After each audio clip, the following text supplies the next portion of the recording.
Good day, everyone.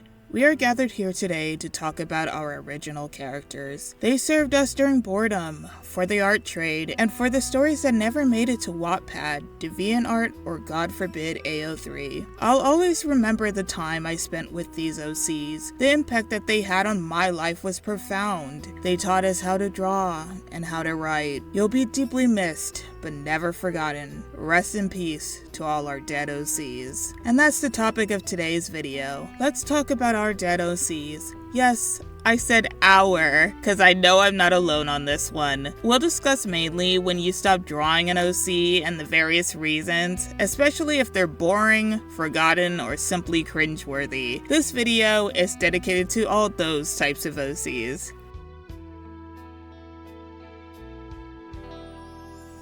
If you're anything like me, most of your OCs start off as just doodles. The majority of the characters from my book are doodles from my old sketchbook. Some were drawn more, some were drawn less, but eventually when I was ready to write, that's when the OC hierarchy started. Don't look at me like I'm crazy, you also have an OC hierarchy. Main characters, side characters, and sometimes plot devices.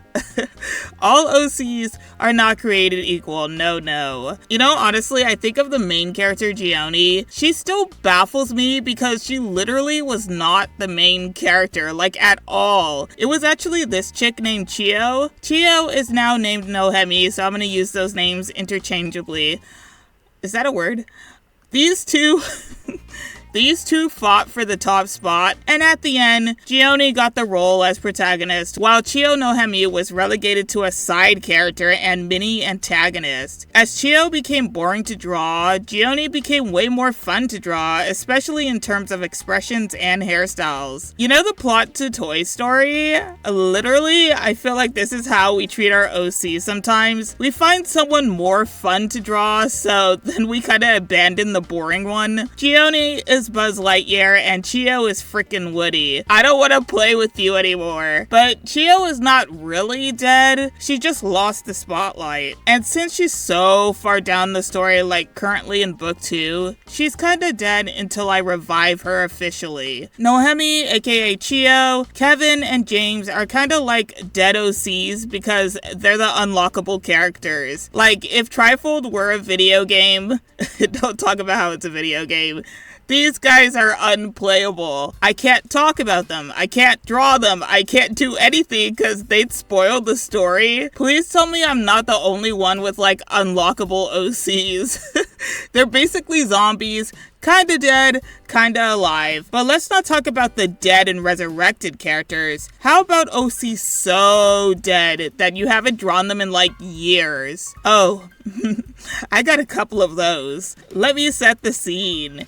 In this video, I talked about the OCs without a story. These two weren't dead, they just didn't have a story. But what if I told you there was a third OC? Yes, this duo was actually a trio. I'm on some Pair of Kings third brother type shit right now. Who was the third character, you may ask? Well, none other than this chick. And no, they do not have a name. This is an unmarked grave, y'all. So for more context, I created Diana, Caroline, and this character solely for the purpose of amino art trades. Caroline was kind of a popular character. She received a decent amount of art back in 2018 from the skilled folks on Amino, and now she's been drawn a decent amount of times on Art Fight in the modern day. But Diana, Jesus Christ.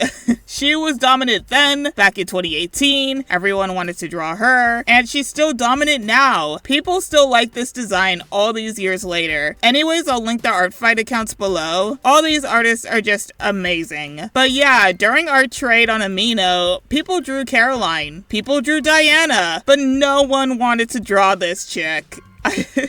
I mean, a few people drew her, but like, not that many. This OC essentially died because no one drew her. I mean, they all started with no names, but clearly only the most popular of the OCs went on to have names. The least popular of the trio went off and died nameless and forgotten. Side note, but I love how some people colored her hair blonde and others green. It's because when I watercolor, I shade with blue, but because I did that, I accidentally made her hair green. The unappealing and confusing design design really did send this character 6 feet under for real. Does anyone else have like a dead OC just because no one would draw them? Now, the Caroline and Diana universe is full of freaks and geeks. We got an alien witch vampire, 2010 if it were a magical girl, and 4 eyes without the glasses. But wait, there's more! As you may recall, I mentioned that I attempted and failed to create a story involving these two, but of course they weren't the only characters. I also have 3 more characters. Chadwick, Neapolitan, aka Nep, and whatever this chick's name was, can't remember. They were all part of that story, but since the comic is lost media, they also became lost media. Now they're dead. Killed off because there's no longer a story. Now, the H-108 story had some casualties, but there were a couple of survivors. These two managed to outlive Amino and outlive the comic. An impressive feat, I may say. But what about a character so bad that every single character had to die? Like, literally no survivors. I got one story like that, and as much as I don't want to talk about it, or them, or the story, or anything, we might as well. I've had a bunch of cringe OCs over the years. My first OC, which is very inappropriate and created by an edgy 14-year-old, he takes way too long to explain, but go watch the Rose Maddie movie to hear more about his lore. But yeah, everyone in that story, including him, they gotta go. They were dead. There's also like the first draft of Trifold. It was not called Trifold back then. It was created on Wattpad and promptly deleted. This dating back to 2016. The Kathy, Emmett, and Gioni we know now are not the same Kathy, Emmett, and Gioni from a decade ago. I'd consider their old versions dead. But saying all that, I have a story that was far worse. So bad that I haven't brought them up in any video until now. Buckle up, it's story time with Auntie Rose. The year is 2016 and I'm a freshman in high school. Back in the olden days when digital art was a skill not too many people had and being a weeb was considered embarrassing. I was both a terrible digital artist and a weeb. But I wasn't alone. I had my best friend and the anime club. Even back then, we knew the anime club was a joke. The president was so pretentious. For starters, he didn't like us because we were freshmen that kind of still acted like middle schoolers, like we kind of acted like kids. But there was also the fact that the anime we watched weren't the same anime the rest of the club watched.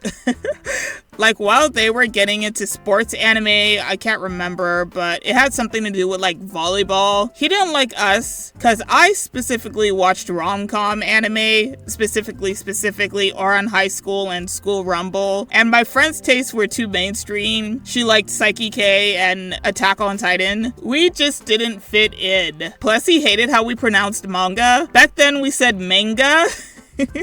And he'd go on this whole fucking rant. He'd be like, "It is not manga, it is manga. Don't say it like mango." Anyway, one day he caught me drawing. I was drawing Chas McFreely shirtless with a 6-pack, and he was impressed by it, so he asked me to make a manga for the club, and I said bet. But there was a problem. I'm a traditional artist. Manga was not done with pencil, and I didn't have a dip pen and ink. I couldn't borrow it from my teachers because I hadn't made a name for myself yet. Remember, I'm a freshman, so instead I had to use other tools to make my manga. Medibang paint, a Hip Street tablet, and my finger. And I was gonna get shit done. So instead of getting shit done, we just got shit. This is the manga, guys. Creatively dubbed Orbs. With a Z. That wasn't a temp name. It was unironically named that. That is the shortest name for a manga ever. I couldn't just name it Baku no Orbs or some shit. No, it's just gotta be Orbs with a Z. It sounds like the name of like a crappy shovelware game from the early 2000s, like on some GameStop bargain bin type shit for the PS2. But I'm not gonna act all high and mighty. I haven't gotten better at naming things. But yeah, I poured so many hours into Baku no Orbs.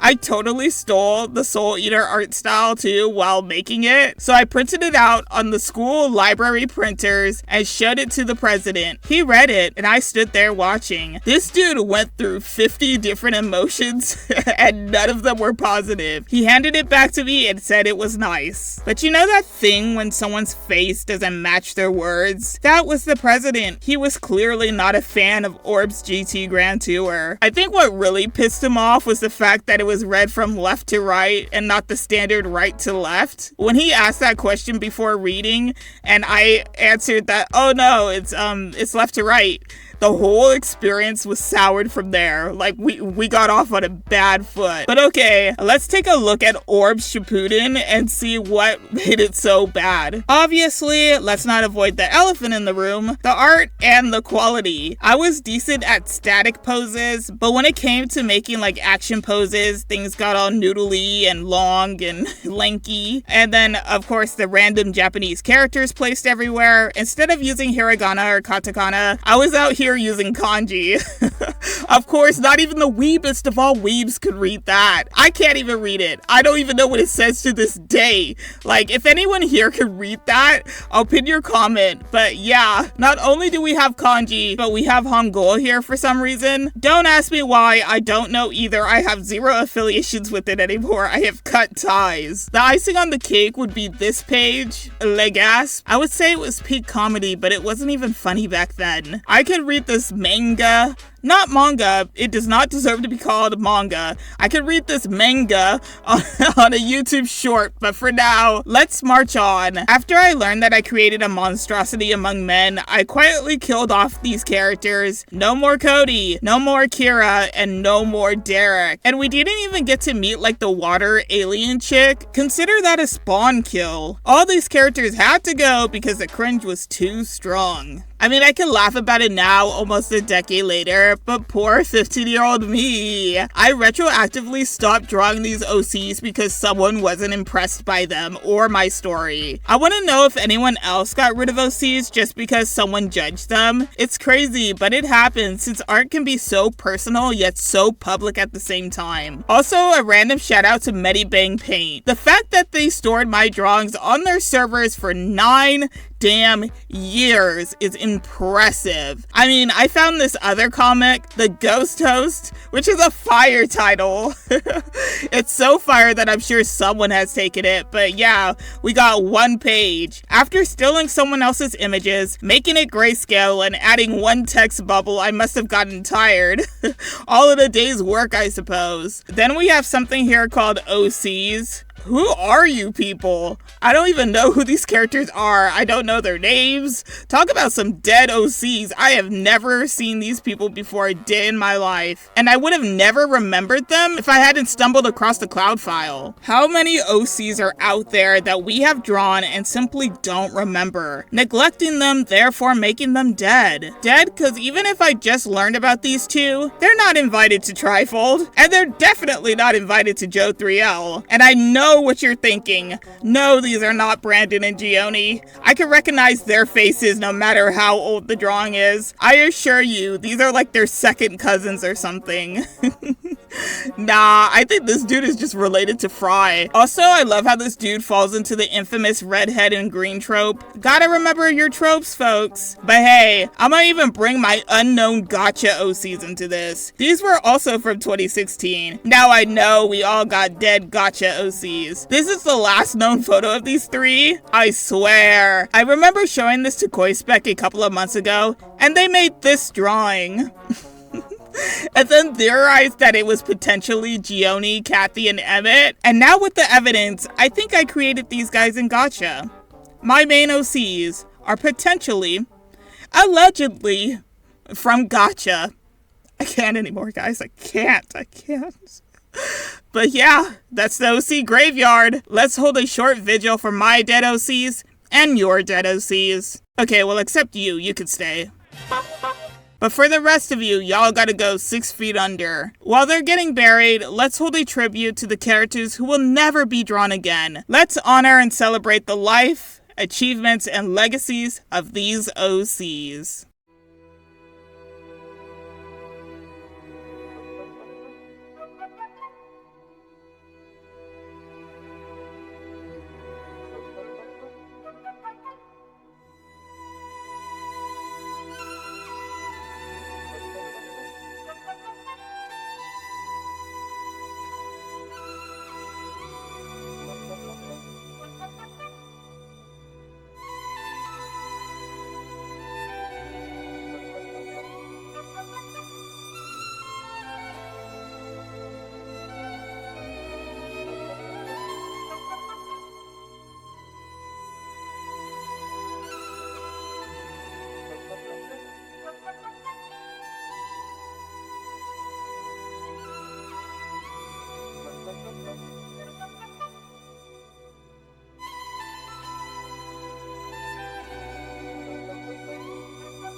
Okay, well, that's all I have for you guys today. Let me know if you have any characters that you stopped drawing. Please write their names in the comment section below so we can honor them accordingly. They deserve a proper send-off. But yeah, that's it. That's the video. If you're interested, check out my book 2152, the Trifold article. It's both animated and illustrated sci-fi and adventure. All of the characters in this book are generally healthy, generally loved, and well cared for. As long as I'm alive, so will these guys. That's until I kill them off within the story. That will be linked below as well as the newsletter. Make sure to check out the additional links below and see if there's anything that interests you. Like and subscribe and whatever, that is much appreciated. Have fun while creating today, and I'll see you guys later!